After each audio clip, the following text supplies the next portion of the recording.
Recording in progress, and I'm going to ask you all, just again, to remind you all to put your microphones on mute. Jamie, I think yours is not muted, just a warning. Thanks, Ben. Over to you. Cheers, Owen. Thank you very much. And just want to check that everyone can see the screen in its current form. I'm going to keep it like that so I can see to keep a check on the time. Thanks for the thumbs up. It's really, really lovely to be here, firstly. Owen, I think it's amazing what you've created, this safe space for people to come together, to share their thoughts and experiences and just kind of learn from each other, really. Before we get started, just a little bit of housekeeping. I'm going to be talking about drugs. I'm going to be talking about sex. And I hope anyone isn't too triggered. If they are, please make sure that you keep yourself safe today and into tomorrow, this evening, if you need to reach out, if you need to talk. We've got a few people on the call that aren't Big Gay Out members. Just want to say a little hello to Jess. Jess is a nurse practitioner. Hi, Jess. Hope you're doing well. Thank you for joining and thank you for your support. And we've got Rob on the call as well. Rob, thank you very much for asking to see this and be here. Thank you so much. So just going to get started. My name is Ben Kay, and I'm an advanced practitioner and EDI lead for an organisation called We Are With You. We Are With You are a national drug and alcohol charity from as far south as Cornwall to as far north as Scotland. And we've got about 1,500 members of staff in about 80 different locations. And what EDI means is equality, diversity and inclusion, the buzzwords that people are using lots of at the moment. And for me, what that means is that I'm supporting people from marginalised communities access services. That's what my gambit is. That's what my goal is. I'm also a qualified therapist, about to finish, fingers crossed, a psychotherapy or humanistic counselling degree this summer. And I have my sights set on a psychology master's in September this year. So it's a busy time for sure. What to expect from this evening or from today? We're going to talk about addiction. It's going to be conversational in part. We're going to ask your opinions and thoughts on things. To keep your cameras on if you can, if you want to, if you feel comfortable doing so. We're going to think about is addiction a choice? We're going to talk about brain physiology. You've got to listen about what happens to the brain in addiction. And we'll talk about the reasons for using, touching upon marginalised communities, some LGBTQ plus stats and data in the addiction world, in the addiction arena. I'm going to talk from first-hand experiences about what addiction means to me. And then towards the end, discuss what the opposite of addiction is and how we can move people into recovery. So just basically from the very start, I want everyone to begin to think about how they define addiction. So just one word, anyone, what do we think addiction is? Loss of control. Okay, brilliant. Cheers, Chris. Thank you very much. There's lots of different definitions for addiction. It's a very subjective experience and a very subjective word. So just going on to a few things that I found that were really interesting when I was doing some research, and here are some quotes that I really quite liked. First one being, addiction is maintaining a relationship with something despite the known negative consequences. Okay, I get that. Great. It's also obsessive thinking and compulsive need for drugs, food, sex, or anything resulting in negative consequences. Again, really similar kind of definition. And another resource that I found, it is actually at its root a spiritual concern because it represents a misdirected attempt to achieve wholeness, to experience inner completeness and satisfaction. So lots of things to begin to think about. Here are some more definitions, like official definitions. Addiction is defined as a chronic relapsing disorder characterized by compulsive drug seeking and use despite adverse consequences. And it's also considered a brain disorder because it involves functional changes to brain circuits involved in reward, stress, and self-control. So there we go. It's actually considered a brain disorder for those that didn't know. I'm going to show you a video very, very shortly, and it's on Gabor Mate's video. Can we see the video launching up there? There we go. Fine. One sec. Before it kicks off, just give me 1 sec. Great. Gabor Mate is someone that I truly aspire to. He's a Hungarian-Canadian physician, and he specialises in addiction and trauma, amongst other things. So I want everyone to sit back. The video lasts about 5 minutes, and let's have a little chat afterwards. Well, that's the wrong one. Let's have a little chat afterwards. Can everyone hear that okay? People with severe addictions, cocaine to crystal meth, to opiates like heroin, to alcohol, of course, people dying of HIV, of hepatitis C, and every other disease caused by addictions. And in my practice, I looked after young families, I looked after people of all ages, and I'll tell you what I've learned. The one thing I've learned many things, but the one thing that I can reduce it to or simplify it to is that virtually everything I ever saw, whether it was cancer, whether it was multiple sclerosis, whether it was depression, whether it was addiction, whether it was ADHD, you know what it came down to? It came down to what happens in people's childhoods. In other words, the major contributor, I don't say the only, but the major contributing factor to the onset of illness, whether it's mental illness, physical illness, whether it's addiction, whether it's behavior problems, is what happens to people in the first few years of life. In the downtown east side, which is Vancouver's drug area, and not only is it Vancouver's drug area, it's also known as North America's most concentrated area of drug use. We have more people there injecting substances than any other place in North America in a few square block radius. I can tell you that over a 12-year period, I didn't meet a single female patient.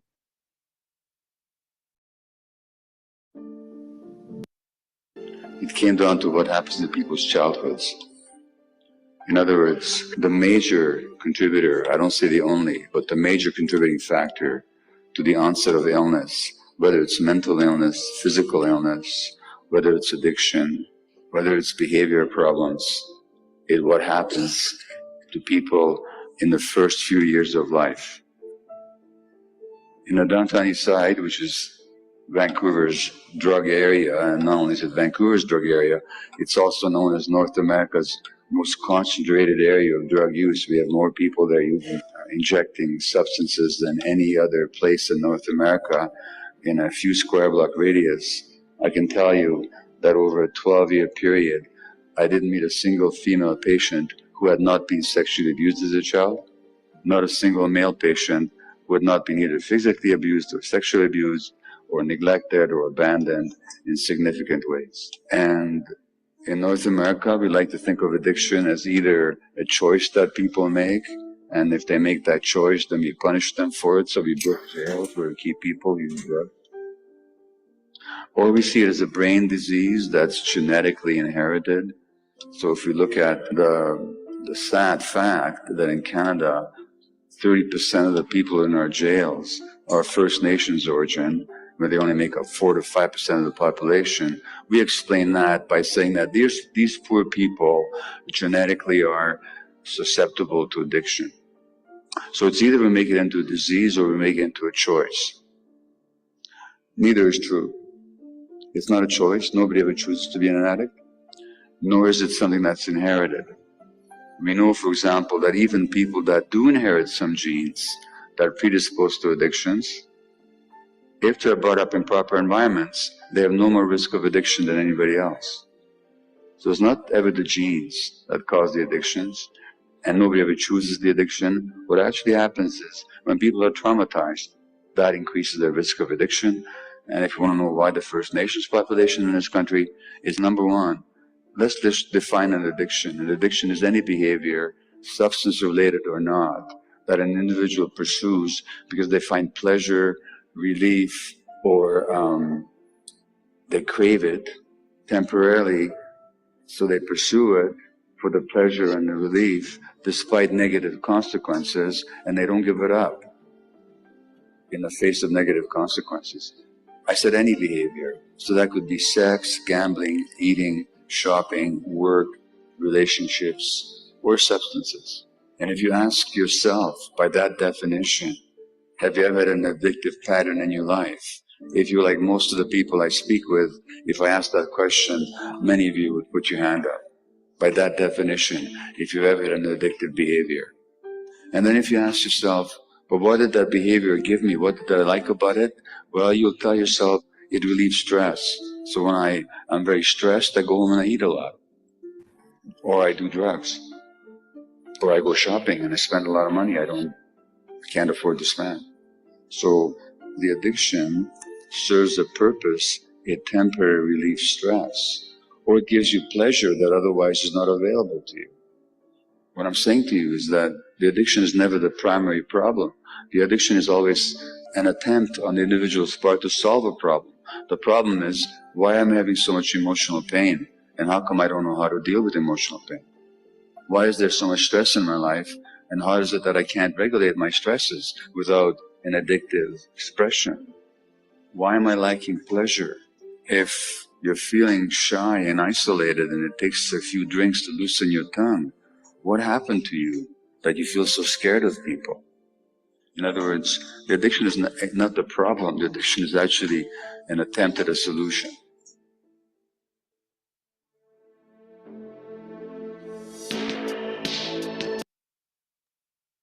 So a very powerful, hard-hitting video.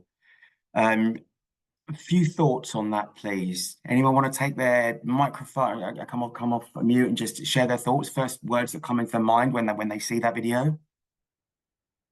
So for me, it's relatable.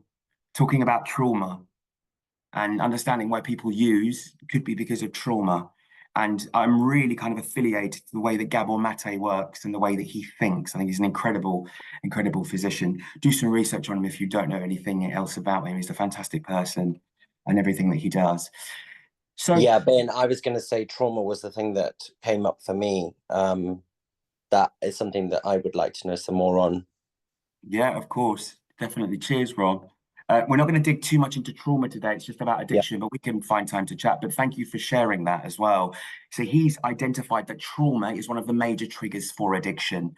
And I relate to that. It's really relatable. So drugs, drinking, and any other addictive behavior like gambling or sex can really change the way that our brain cells communicate with each other. It's said that addiction is a really powerful disease that restructures, it actually restructures the way that we think and we feel. So instead of like a simple like pleasurable surge of dopamine, many drugs of abuse such as opioids, coke, and nicotine, etc., that they cause dopamine to flood the reward pathways in the brain. So 10 times more than any other natural reward. Like the brain remembers this huge surge and it associates it with an addictive substance. So when addictive behavior is repeated, which is what it is, it's just a repeated behavior, the way our brain responds to pleasure and reward starts to change. The brain learns to associate drugs with pleasure, which because they make us feel good, which reinforces these behaviors and builds neural pathways that make us more likely to do these things over and over again. And over time, the brain responds to this by turning down the volume, so to speak, on the receptors. And this is actually known as building up a tolerance. A tolerance is a natural response that helps protect our brain, but it also makes it impossible to reach the same high as before. So there's real brain physiology behind it all. And this is one of the major reasons why addiction can get worse over time. So regardless of the substance or the behavior, addiction makes real measurable changes to the brain. And researchers are actually still like unpacking it. And then the new ways that the addicted feeling can have a cognitive effect on our function. So I've got another video here that I'd like to play to everybody. Oh, me with the tech, apologies. It just explains it in a little bit more Addiction detail. is defined as not having control over doing, taking, using something to the point where it could be harmful to you. Previous to understanding the science, it was thought that addiction resulted from a lack of willpower and was a moral failing. But we now know that addiction is a physiological disease. It changes the brain structure in ways that can alter the way it works and process information. To understand how that happens, we start by thinking about reward and the brain's natural reward system. The reward pathway's primary function is to reinforce sets of behaviors. Evolutionarily, it began as a way to indicate to us that actions that help us survive are good and we should keep doing them. This is mediated through a chemical called dopamine. Following an appropriate behavior, the reward pathway releases a small burst of dopamine. That burst of dopamine is a satisfying jolt, encouraging you to repeat the same action in the future. Dopamine will in turn also act on areas responsible for memory and movement, which helps us automatically build up memories for what is good for survival. The problem is that addictive substances hijack our natural reward system. Every substance has slightly different actions on the brain, but one thing all addictive drugs have in common is that they produce a pleasurable surge of dopamine. Addictive drugs all cause dopamine to flood the reward pathway 10 times higher than a natural reward would. Over chronic use, nothing else natural is quite as rewarding. In fact, as substance use increases, the circuits adapt and reduce their sensitivity to dopamine, a phenomenon known as tolerance. For example, let's say a person takes cocaine for the first time. The reward system receives a huge burst of dopamine.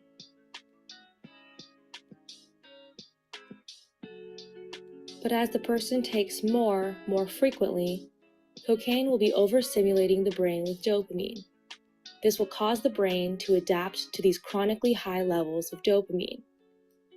To compensate and adapt to this new normal, the brain reduces the number of dopamine receptors available in the reward system and releases less dopamine. As a result, that person will feel the need to increase the amount of drug they take so that they can reach the level of high that they're used to. But it's not just the reward system that's affected by this tolerance, since dopamine is also involved in other brain mechanisms. Other brain regions involving decision-making, memory, and judgment also get physically disrupted as a result. The overall effect is to have drug-seeking behavior driven by habit rather than conscious thought, like a reflex instead of a choice. This biological basis helps to explain why addiction really is a brain disease, not a matter of willpower. The stigma that accompanies addiction only makes seeking treatment more difficult. So again, another hard-hitting video there, but it really gives for me, I really like to talk about theory. I think it's really important for us to understand what happens to the brain when we take substances regularly. Because some of us, have partied regularly, do party regularly, do take substances, but they realize, oh, I need to take more than I did previously. Why do I need to take more? This is a model I'd like to share with everyone. It's the biopsychosocial model. It was created in 1977 by a bloke called George Engel, and it's a holistic model that conceptualizes the cause of addiction. So we've spoken about why it might happen. We've spoken about the brain a little bit, understanding what happens to our body and our brain when we take substances. But when we look at the bio element of this, I know some people know this model from different areas and different spheres of work. We talk about the bio, the physical health, the general health, the genetic predispositions. How is someone's reactivity when looking at their central nervous system? And every substance someone takes will affect someone differently. So as someone working in recovery, we need to take this into consideration. We look at the psycho element of this model, the way a person thinks and feels about substances generally. What's their mental health like? Have they ever suffered trauma? What are their preferred coping mechanisms like? Are they risk impulsive? How much discomfort is someone able to take, for example? And then we look at the social context. So the social context in which people live, their peer network, their friends, poverty, depravity, and what are their strengths and limitations. So this is taken into consideration when we're looking at people in addiction, because it isn't one note, as we're beginning to understand. So looking at the reasons, for people experimenting with drugs. And the reasons why people experiment with drugs is to help them cope with difficult feelings or circumstances. People look to self-medicate with their mental health problems, socializing in a context where it's normal, or as a result of peer pressure, or just the need to want to fit in, really, to have a new experience, or basically because they enjoy the feeling, the increased confidence, you can see the words on there, the increased energy, relaxation that substances can bring. There's lots of reasons why people begin to experiment with substances. But I'm going to show you a little bit of research that we carried out, actually, in the organisation that I work for. And out of 1,616 people took the survey, we asked these many people who agreed to do the survey. And the highest percentage out of all of these, as you can see, is people took drugs because it's fun. Of course it's fun. People wouldn't take drugs if it wasn't fun. And then you can begin to see other reasons why people began to take it, you know, to relax in the night, to enjoy themselves a night out, to cope with boredom, so on and so forth, to cope with anxiety, all of these things. So I found that really interesting because, of course, looking at beyond all of this, it's fun to take drugs to start with. Of course it is. And then we looked at it a little bit closer. Out of those people that took substances, we noticed that 700 of those people, half of those people, took substances in order to self-medicate. And those are the reasons at the bottom of the screen why you can begin to see people are and did self-medicate, which I thought was really, really interesting, to reduce anxiety, having a bump before they went into a club or whatever that might be, to make them feel a bit better, just to make them feel a little, have, you know, Dutch courage, as they call it. So these are quite interesting statistics, and these are really real from the organisation, again, that I work for. The views within this presentation are my own, unless I state the statistics are from somewhere else, by the way. Should have said that at the beginning. I'd like to talk about marginalised communities, because being an equality, diversity and inclusion lead, for me, this is a major part of the work that I do. We, as LGBTQ+ people, we identify as coming from a marginalised community, and the work that I do, I you know, I make it my it's my ethos is to ensure that we make it better for people that find services that are hard to reach. I don't really believe in hard to reach communities. I believe in hard to reach services, because services are really inaccessible to the likes of us. So I'm going to ask Mark, because he did this extremely well the last time in the talk, just for a couple of minutes, just to talk about minority stress, Mark, if that's all right. Yeah, sure. Thanks, Ben. Yeah, perhaps some of you were on that talk 2 weeks ago, and if you weren't, it's available on the BDO platforms. You can watch the recording if you're interested. So we talked about, just quickly mention the kind of the link between my talks and Ben's talk. So we talked about minority stress, which is the stress that we experience as LGBTQ+ people, or minority or marginalized people, because of our minority or marginalized identity. So in this case, because of our sexual identity, or perhaps our gender minority identity as well. And so these are stressors in addition to all the other stress that everyone experiences going through life.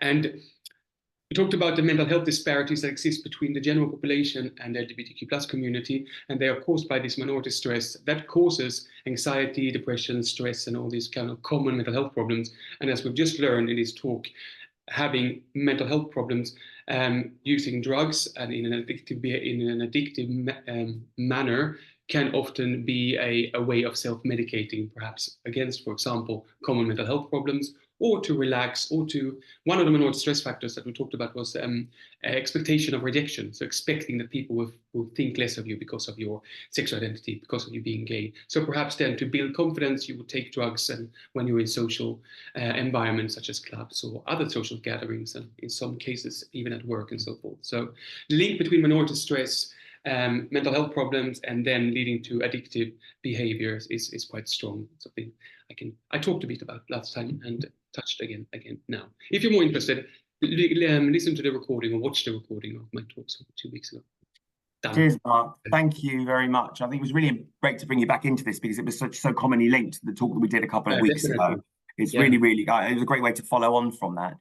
I'm going to talk about this diagram that I really, really like. And working in the EDI space, it's really important to kind of understand why this means a lot to me. This is the Wheel of Power, produced by a lady called Sylvia Duckworth. If you want to check out more of her work, she's on Instagram. She's got a really great page. And it helps us to get more of an intricate visualization of what the term marginalization really, really means. Like, the further you are from power, the more ignored and unimportant someone might begin to feel, which could lead on to someone wanting to self-medicate. However, as you try to place yourself in the different categories, notice how your level of power or marginalization shifts between the different categories. I'm stressing this is a westernized model, but it really, really works when we're looking at power and privilege in the recovery arena, in the recovery space. The Wheel of Privilege shows how the different parts of your identity can give you power over others in society, as well as lead us to feeling marginalized and excluded, like lots of members of the queer community do feel in the heteronormative society. There's lots of stories of inequality and injustice at the moment in the news. So it seemed like a really good time to kind of share this wheel and just give everyone a bit of food for thought behind the context as to what we look for, or what I look for as a recovery practitioner within the EDI space. I want to just invite everyone to spend just a few moments to consider themselves and take into consideration the wheel and where you might place yourselves, and know that the shape of your worldview which is why people take substances to mask the way that they actually feel. To be clear, it's completely okay to be you. No one else is called to be ourselves. We're brilliantly unique in every single way. But however, this you-ness that I like to refer to it as really comes with baggage that each of us need to identify in order to engage with topics that aren't necessarily our experience. So, for example, I'm an able-bodied, well-educated, white, cisgendered, English, gay man in recovery. That's my gambit. That's who I am. But that has also fed into lots of areas of my own history. So everyone's lens on this call is going to be different. I just like to bring this into people's frame of reference and awareness. And when I talk about intersectionality, it's a word that's relatively nuanced and relatively new. It's a metaphor, really, for understanding the ways that multiple forms of inequality or disadvantage sometimes compound themselves and create obstacles that are often not understood amongst conventional ways of thinking. So therefore, each person's recovery journey is going to be unique, and that journey will be informed by a range of different factors, including someone's identity. So people that are part of marginalized groups and communities are as such much more likely to experience discrimination, exactly what Mark has just said, minority stresses, for example, and trauma. And they may experience a range of barriers that it would actually enable them to access services. And that's the key here. That's one of the main things that I are trying to change, is the way that members of our community access mainstream drug and alcohol services. Because for the most part, we aren't always understood. And that is a real reality for so many people. I'd like to talk about some specific LGBTQ plus specifics as well. This is the Harm to Hope strategy. For those that don't know what this is, I doubt anyone would know what it is. In 2021, a 10-year plan, actually, Rob, I correct myself, you might know what this is. A few people that work in the industry might know what this is. In 2021, it was a 10-year plan to cut crime and save lives by reducing the supply and demand for drugs and delivering a high-quality treatment and recovery system. So the Harm to Hope strategy was a landmark moment in theory for a collective goal to combat illicit drugs. And there was a pledge for about 3 billion quid to provide substance misuse support between 2022 to 2025. And this is now being pumped back into the substance misuse arenas. Within that massive document, there was different things that thank God for the Control F function. I was able to find things that was easy for me to find. And it actually spoke about the supporting marginalized communities or people from different populations, including women, people who are LGBTQ+, and people from ethnic minority backgrounds, but to better support them gain access from substance misuse services because we are so underrepresented. And then it also goes on to talk about substance misuse commissioners and sexual health commissioners are to work together to improve pathways between services for those who use drugs in a chemsex context. So as chemsex is a specialism of mine, I trawled through the report and I found it. And this was enough for me to go back to my commissioners and hold them to account and say, we are not supporting our community enough where we live. And these are the recommendations of Dame Carol Black. I'm going to talk about chemsex. It brings me on to chemsex. Who knows what chemsex is? People will be quite silent. Okay, a few people do know what it is. There's a few waves. There's a few waves. Great. I'm in good company. Excellent. So I'm going to go on and talk about there's a criminal justice working definition of chemsex. And the reason why there is a criminal justice working definition of chemsex, it was the Metropolitan, I support and work alongside HMPPS chemsex and crime lead, Stephen Morris. Stephen Morris is on a panel called Project Sagamore, and it's the Metropolitan Police's response to the chemsex and crimes, risks and vulnerabilities in the Metropolitan policing area. Lots of words there, but he's an absolute genius. He has catapulted what this means into the mainstream and is bringing everyone's attention into the forefront. Because chemsex, where as it started as something fun, and it's evolved to a much more darker, sinister world. I'm not here to call out anyone, I'm not here to shame anyone, I'm just here to call it and say it as it is. Currently, there are over 500 people in central London prisons on a chemsex-related charge. And over 52 types of different crimes are represented in the chemsex convicted cohort.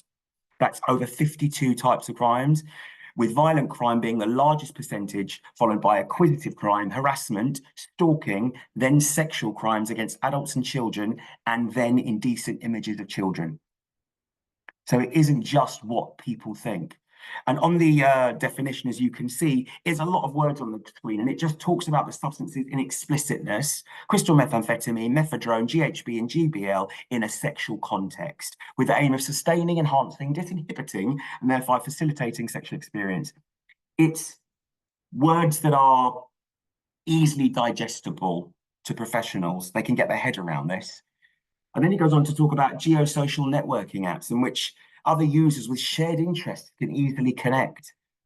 Shared interest, as we know what it is, people are meeting for sex. But that's what the first part of the definition is. The second part goes on to talk about the overwhelming majority of those that participate in chems at this time are men who self-identify as GBT+, but as gay, bisexual, or trans. And there's also a percentage of MSM, that's men who have sex with men, who identify as heterosexual, but on occasion engage in chemsex behavior with other men.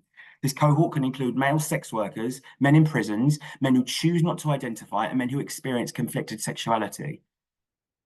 It's really important for people to understand this isn't just a gay person's issue anymore. There are many more people using these substances, which I tend to refer to now as chems, as opposed to just, chemsex. For a national charity, I use the word chems because I'm working with 2 females at the moment that are using these substances. And large percentage of the people in my service currently are MSM through our criminal justice pathway system. So this has evolved. When people are involved in this scene, people need to make note of the criminal justice and also the criminal networks involved in this scene as well. So 52 types of crimes were committed. That's what I've found in the cohort currently. I've got some statistics that I'd like to show you that they haven't actually been ratified, but they were given to me very kindly by Monty Moncrief. Monty Moncrief is the CEO of London Friend. London Friend is the LGBTQ plus the go-to for LGBTQ plus substance misuse across the capital. And that's pan-London. So that's 32 boroughs they service and they serve. And out of 380 clients from April 2022 to March 2023, they actually created and collated the data on the first 3 substances that people use. This is the first substance that people said they had issues with. Crystal meth. Second one was alcohol. And the third one was G. Then cocaine, methadone, you can see it for yourself. There were 3 substances people landed, and they actually document the first 3 substances. These are the people that sought help and the people that reached out and said they needed help and support. The second substance of choice was the first out of those. The second substances was G. Second, alcohol, which often goes, we don't really talk about it that much anymore, but it's a major issue within the scene, within the LGBTQ plus community. Then cocaine, then methadone, still making its head. When we go to the very end, it's NA, non-applicable. There wasn't a second drug for lots of people. They just landed in the service and wanted support with the first one that they mentioned. And then it goes on to talk about the third drug. So very interesting statistics given, and they are, say, really, really hot off the press. Having worked in the industry for the last 7 years now, since I came into recovery myself, that I'm going to touch on a little bit later, I've made it my business to ensure that members of my community can get the help they need when they need it from a mainstream service. Currently, it's a postcode lottery. And unfortunately, if you're outside of an immediate area and you don't have a specialist service, you're not going to get the help that you really, really need. So what I did was I created an LGBTQ plus web chat for dedicated hours that people could land onto the web chat within the organisation I work for and talk to a specialist recovery worker that understood their needs. We're a national operation, coincidentally. It's anonymous, it's confidential. I've created specific LGBTQ recovery groups, chemsex drop-ins. I've created Chems Guidance, which is the first of its kind that was ratified by our clinical doctors. So when people land, people within the organisation, wherever they are in the country, can support someone that is involved in this scene and is using the drugs associated with Chems specifically. I'm just halfway through a pilot, which is a Chems NSP Director Home pilot. What that means is people across BCP, Bournemouth, Christchurch and Poole, where I work, and also in Liverpool, that if they're using specific substances relating to chems, they can log on to our web chat, they can have a chat with a recovery worker, and they can be sent free equipment directly to their home if they need it, whether that's barrels to measure their G, needles to inject with, so on and so forth. And it's proving a real success because people are too embarrassed to walk through the front door of the service. So what I've done is take a step back and actually think to myself, what do we need to do to ensure that people get the help they need it and make sure it's as accessible as possible? Last October, I helped create and curate the Chemsex Masterclass, which was for all of the HIV and sexual health commissioners and also drug and alcohol commissioners across the country. There were 272 commissioners that attended for the first chemsex masterclass of its kind. Stephen Morris joined, Monty Moncrief joined, the names that I've mentioned earlier, and other people in the industry that I really admire and respect. And we presented to the commissioners this chemsex epidemic, this issue that is really sweeping the country amongst our community. And about 50% of those commissioners didn't even know what chemsex was. And they are the people that hold the money, they have the money, and they've got the purse strings to say to services, make sure you do this. But things are beginning to change. I've made sure I upskill colleagues, and we're expanding the offer where we can. And we were part of a suicide prevention consortium with the Samaritans supporting the LGBTQ+ community. These are just some of the highlights, just letting you know that things are really happening behind the scenes, because I know how difficult it is for members of our community to access service. So what addiction means to me, I'm in recovery, proudly in recovery. I come from a privileged background. I always like to say that to start with, because I just like, we don't essentially always fit the mold. But the first thing I was ever addicted to at the age of 15 was changing the way that I feel, changing the way that I felt. And the reason why I really like that Gabor Mate video is because for me, trauma is the reason why I continue to use from the age of 15 years old. I used substances for 22 years. And I use substances in a way that I never thought I would ever use them. So my life on the outside looked all shiny and and you know and amazing and glossy and wonderful, but I was broken on the inside. So my life slipped through my fingers like quicksand very, very quickly. But when I went through the front door of a service in Lambeth in 2017, the chemsex and those were the substances I was using, crystal meth and G, amongst other things, of course. I don't want to leave anything out.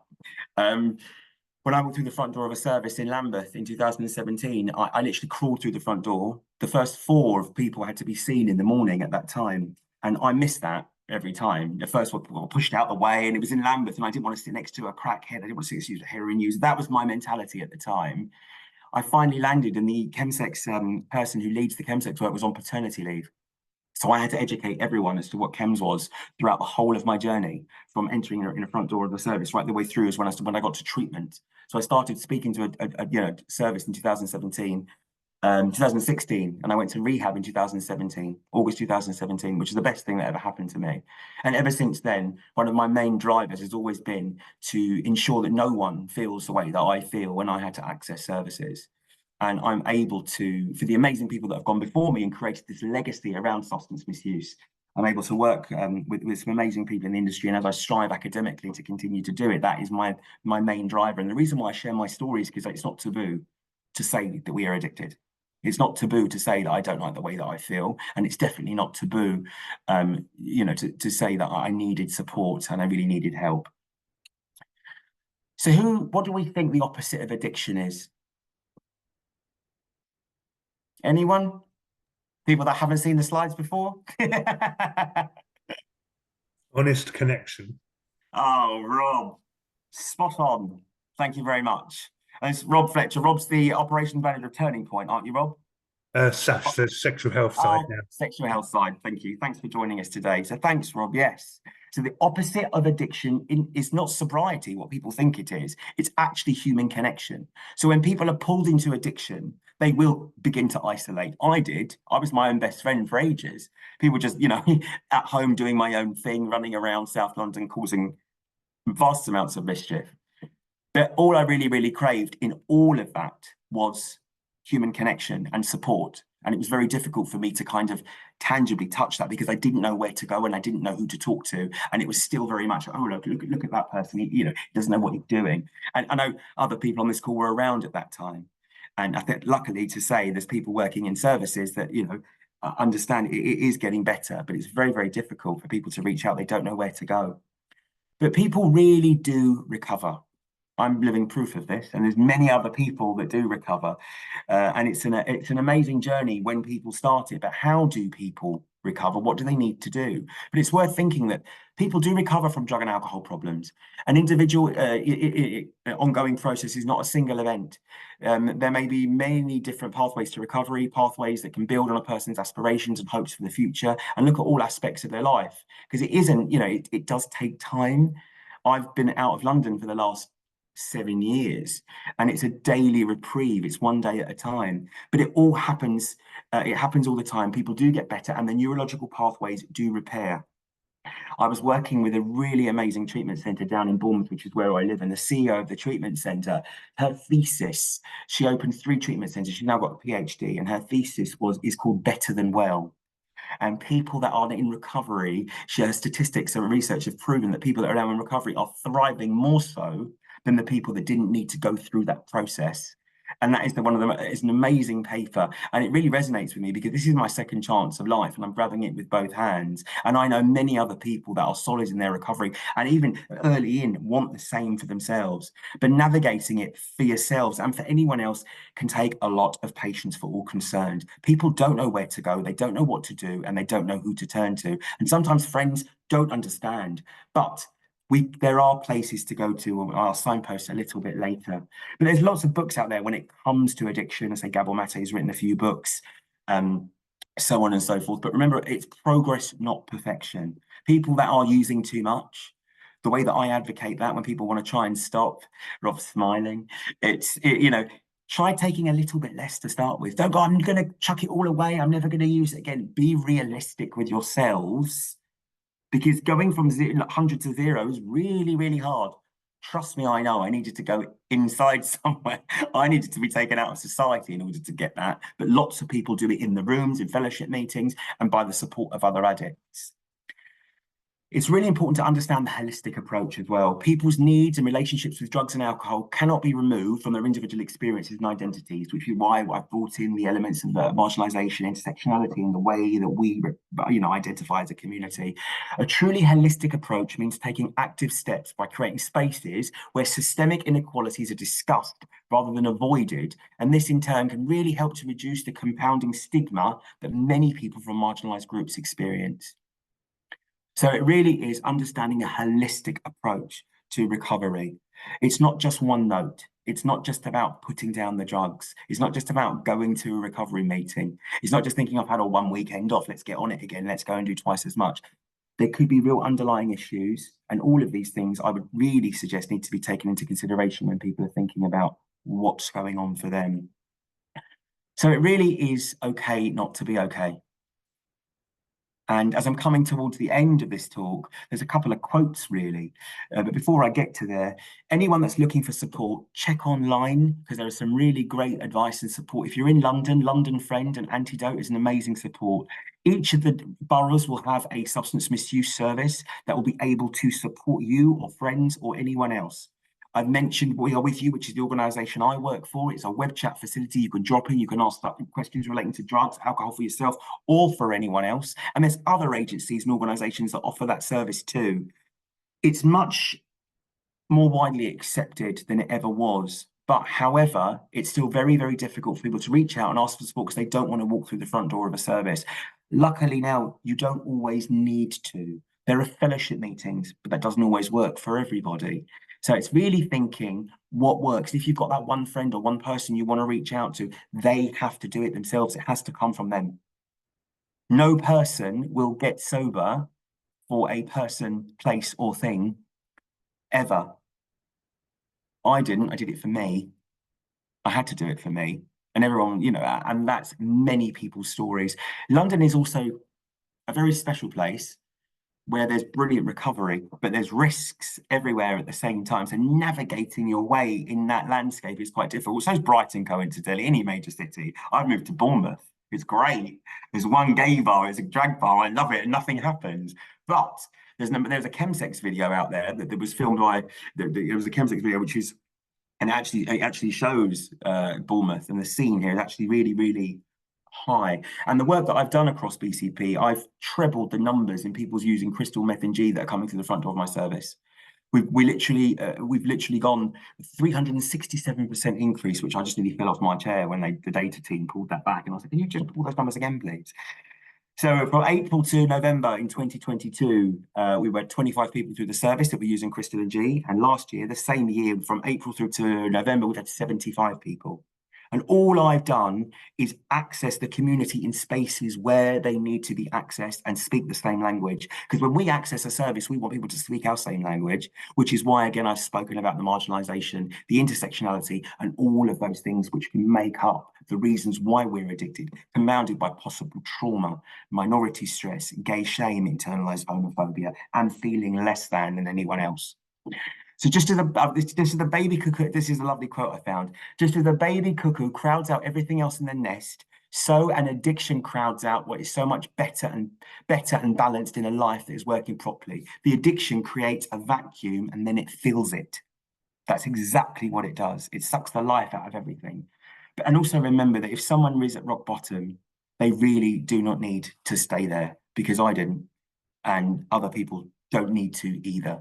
So I just want to thank everyone for listening. I appreciate I've spoken a lot and there's been a lot of information. And if anyone's got any questions, I'd really be happy to answer them. So thanks very much for your time. Thank you so much, Ben. That was a great talk. Really, really enjoyed that. Thank you so much. I'm going to ask if anybody's got any questions at all. We've got a comment in the chat box from Jamie. I think in London, raving became a culture and queer community. As per my experience, people tend to use MDMA ecstasy because they want to stay awake till 6. What advice do you give to people who want to stay in a rave party until 6 a.m, but who don't necessarily want to take drugs? Any kind of replacements, maybe? It is almost impossible to stay awake without these kind of drugs, I guess. So I can only talk from personal experience. I'm exhausted by about 10 o'clock at night. I'm just saying. So I would never advocate anything like, any of the drinks, the monsters or anything like that. That's really something we'd stay away from. Someone just said day parties, awesome. For me, it was about finding alternative spaces to have fun. Sober spaces, day spaces. I appreciate going into those environments are great, but sometimes you just I had to concede to the fact I'm going to have to leave early. I'm tired. I'm not going to like it. Some people are going to start telling me the same story I've heard 14 times in the last, hour and a half. As much as I love that person, I just need to tap out and say, I'm going to go now. But very early on in recovery, it was very difficult to kind of understand that, that mindset for me. It took a long time for me to disassociate. I found other spaces that I really enjoy, spiritual spaces, events that I really find that community, because what I'm hearing from is that you're looking for a community, and a queer community at that. There are some sober queer spaces, there really, really are, but there's also other places where you can gain a sense of community. And I'd suggest that you maybe look in those areas, as well as going to the parties, maybe day parties and things that you think you can stay for. But I definitely wouldn't recommend a substitute. If any other professionals on the call have something that I'm missing, let me know, or please chime in, but that isn't something I would recommend, Jamie. No, I completely agree with you, Ben. Sober spaces. An addiction for another, because addiction doesn't have to be a drug, and then it's not the answer to it. It's just developing a new problem, and it will be an easy relapse because it won't be the same. I do understand the fear of missing out on the FOMO of going to parties and stuff. I get that. I totally get that. And obviously, when I was newly sober, I stayed away for a very, very long time, and it was awful. I didn't just grieve. I grieved my addict, and I grieved the life. I grieved the Ben that was before he left London for like 18 months of my recovery, and I white knuckled it, as they call it. So basically, I was holding on to my recovery with really grips on my hands, thinking, "Oh my God, this is what am I actually doing?" But it got better. And I now stay away from some of those spaces because it's just a different vibe for me. But it's just finding the right thing for you. Yeah. I have a question as well. We've talked about it, Ben, but nevertheless, a good question. You talked about what you can do yourself and what services that are there for you if you have potential problems or concerns about yourself.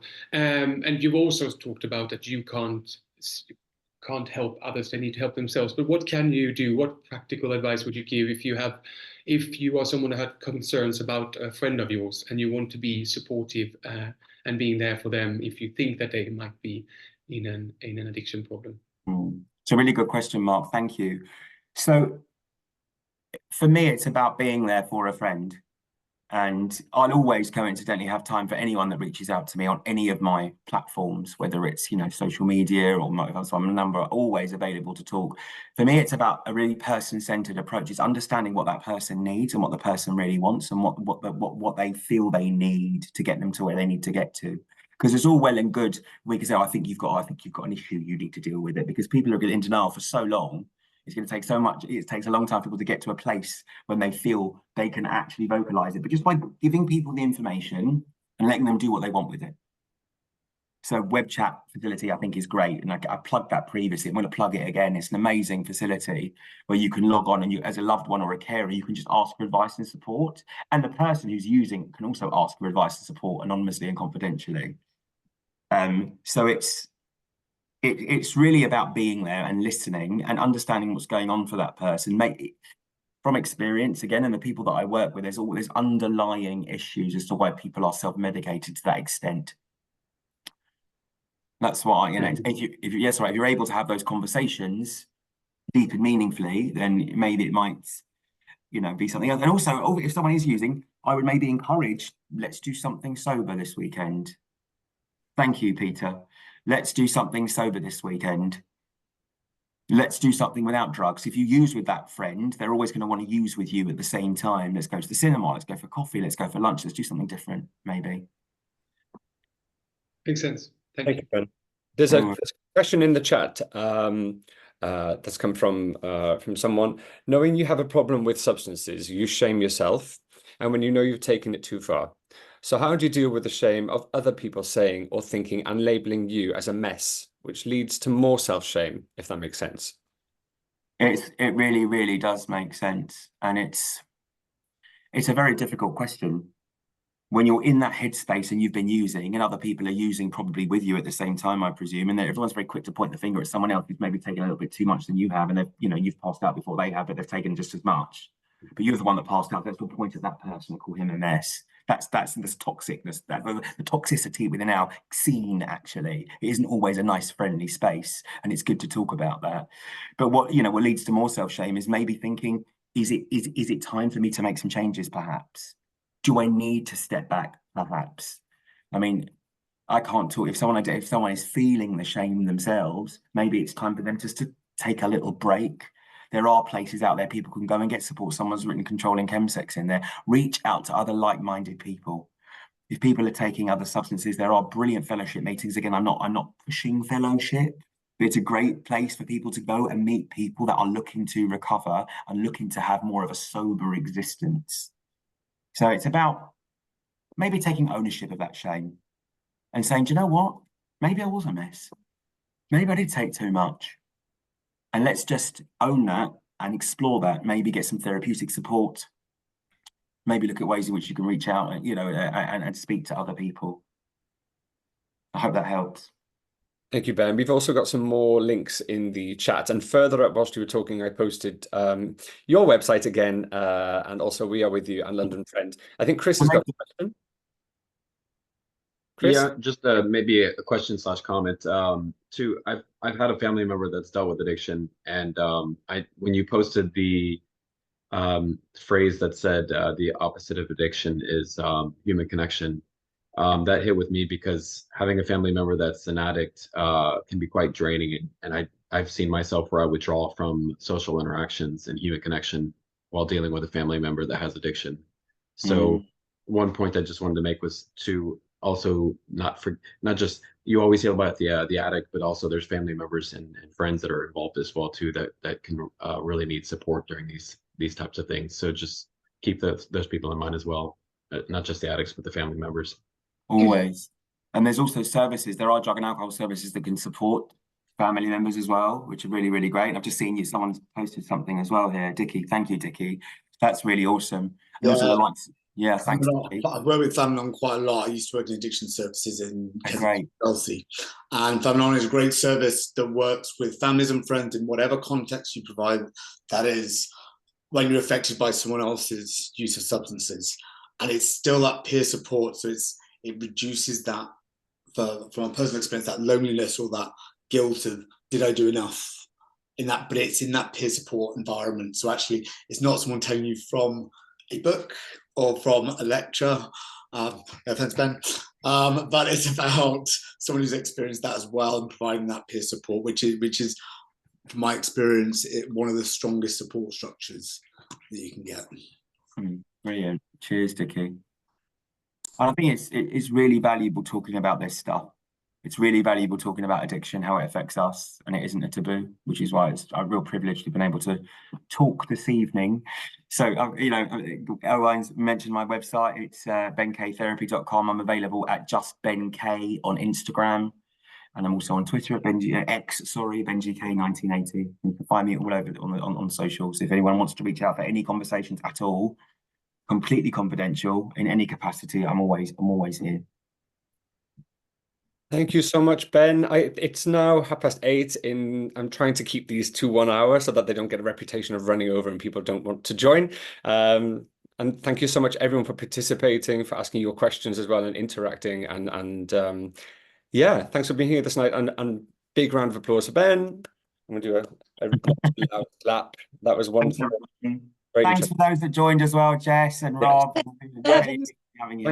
Thanks so much, Jess. Thanks, Rob. And this is recorded and posted on the content part of the app and website of Big Gay Out. So if anybody knows anybody else who wanted to see it, if you think someone might benefit from it, if you want to share it with a friend who you think would enjoy it, then I will post it soon and share the link to it in the next few days.